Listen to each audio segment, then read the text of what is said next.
কাল তোকে আবার কোর্টে তোলা হবে তটিনী, আর সেই মুহূর্তে শীতল তোর বাড়ির সামনে। হ্যাঁ দিদি, সরি, অ্যাডভোকেট নন্দিনী মুখার্জি। তাহলে তুই বলছিস শীতলকে তোর বাড়ির সামনে দেখা গেছে, কিন্তু কেন? কেন জানি না, আমার মনে হচ্ছে আমার থেকে না অনেক কিছু গোপন করা হচ্ছে। আমার এটাও মনে হচ্ছে যে ডিপার্টমেন্ট আমার সাথে ঠিকমতো কোঅপারেট করছে না। আর আমি যে দুই একটা উড়ো খবর পেয়েছি তাতে খবর কে দিল? Sorry sorry advocate Nandini Mukherjee, আমি এটা আপনাকে বলতে পারবো না। আমি কিন্তু একজন অ্যাডভোকেট, তোর অ্যাডভোকেট।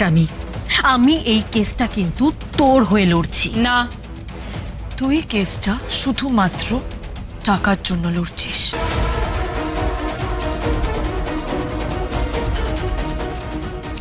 তোকে অনেক মোটা টাকা ওই মিস্টার কর্ণ চ্যাটার্জি দিয়েছেন এই কেসটা লড়ার জন্য, এই কেসটা জেতার জন্য, ব্যাস, আর কিচ্ছু না, আর কিচ্ছু না। কেন জানি না মনে হচ্ছে এটাও কোনো চালাকি হতে পারে। তটিনী, চিৎকার করবি না, একদম চিৎকার করবি না, একদম চিৎকার করবি না। আমি যেটা বলছি সেটা একটু বোঝার চেষ্টা কর। দেখ দেখ দেখ, এই দুটো বাচ্চাকে দেখ, ফুটফুটে দুটো বাচ্চা প্রায় পিতৃ হারা হয়ে ঘুরে বেড়াচ্ছে, আর আমি প্রায় স্বামী হারা হয়ে ঘুরে বেড়াচ্ছি। যতক্ষণ না ওর বডি আমার কাছে আসছে, যতক্ষণ ওর মৃত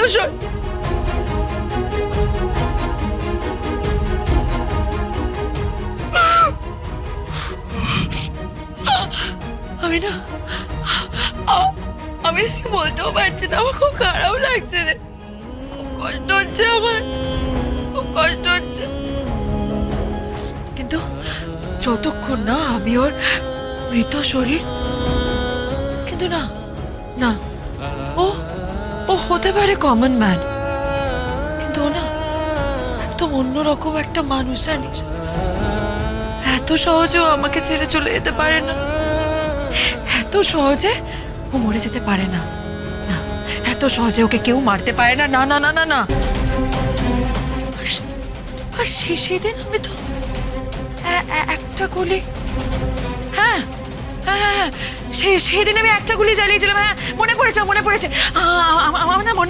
মনে পড়ছে, সেদিন আমি একটা গুলি চালিয়েছিলাম, হ্যাঁ আমি শুধুমাত্র একটা গুলি চালিয়েছিলাম, কিন্তু তারপরে শুনলাম তিনটা গুলির আওয়াজ, হ্যাঁ তিনটা গুলি চললো, আর তারপর না আমার চোখের সামনে ওকে পড়ে গেল।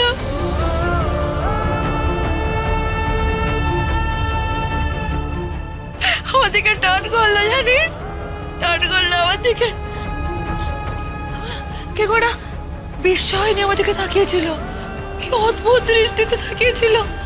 আমার মনে হচ্ছিল আমাকে বলছিল, তটিনী তুমি আমাকে মারলে, তুমি আমাকে মারলে, কিন্তু আমি তো মারিনি, আমি খুন করিনি, আমি শুট করিনি,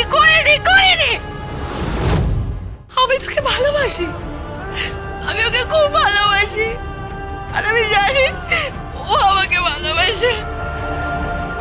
এই বিশ্বাস নিয়ে চলে যেতে পারে না যে ওর তটিনী ওকে মেরেছে, ও আমাকে এভাবে ভুল বুঝে চলে যেতে পারে না, না, ওকে যদি এভাবে চলে যেতে পারে না।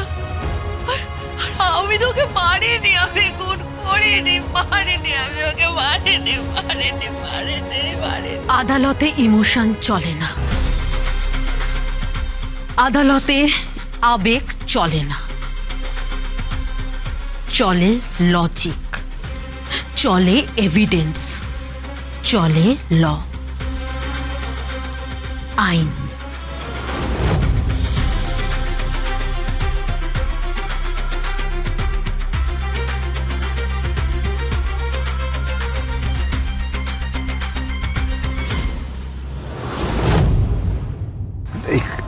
এখান থেকে টুটিনি গুলিটা চালিয়েছিল, তাই না নন্দা?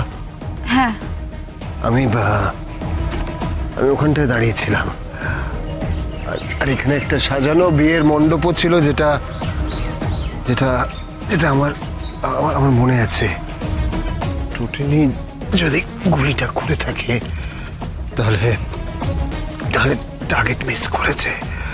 যদি যদি ওর কথাটা সত্যি হয় তাহলে তটিনীর কোনো কথা সত্যি নয়। ও কথাগুলো বলেছে নিজেকে নিরপরাধ প্রমাণ করার জন্য।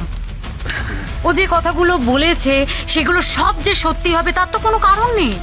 শীতল প্লিজ প্লিজ, টুটিনি আর আমার আমার বিশ্বাসের যে যে যে সুদৃঢ় বন্ধনটা আছে সেটা যেটা বোঝার মতন মানসিকতা তোমার নেই, তোমার বোঝার মতন মন নেই। তুমি শুধু বোঝো চাওয়া আর পাওয়া, পাওয়া আর চাওয়া। এর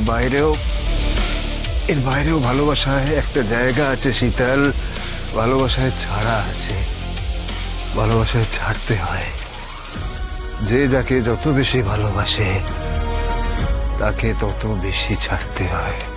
সে মানুষটা যদি তোমার হয় তাহলে তাহলে তোমার কাছেই থাকবে, তোমার কাছেই ফিরে আসবে। আর শীতল সে যদি তোমার না হয় তাহলে পাখনা মেলে অন্তহীন আকাশে মিলিয়ে যাবে। দ্যাট ইজ কল লাভ শীতল, দ্যাট ইজ কল লাভ। আর তুমি ছাড়তে শেখো। আর সেই ভালোবাসায় আমি আর টুটিনি পরস্পরকে ছেড়ে সম্পূর্ণ মুক্ত রেখে এতটা জড়িয়ে আছি, এমন ভাবে জড়িয়ে আছি যে আমি টুটিনিকে অনুভব করতে পারি প্রতিটা মুহূর্ত। Shut up! আমি তোমাকে বাঁচিয়েছি, তুমি আমার সামনে ওর সম্পর্কে এইভাবে কথা বলতে পারো না। বাঁচিয়েছ শীতল, বাট ফ্যাক্ট ইজ ফ্যাক্ট। আমি কিছু বুঝতে পারছি না। ওর যদি রাইটের টার্গেট মিস হয়, রাইটে দুজন দাঁড়িয়েছিল, কারোর না কারোর গায়ে লাগতো, কেউ মারা যেত। আর টুটিনির কথা যদি সত্যি হয় তাহলে left side, left side, left.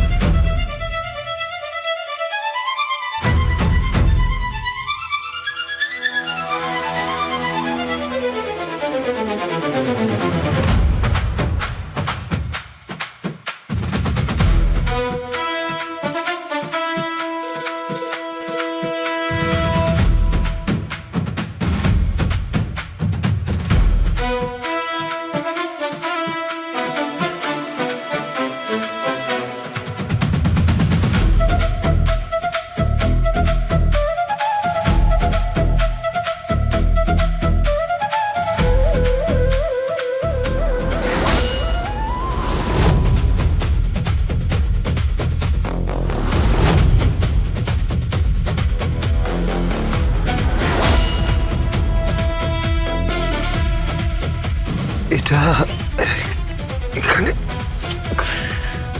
এখানে কিসের চিহ্ন? এটা তো বুলেটের চিহ্ন। তার মানে এখানে বুলেট চলেছিল। টুটিনি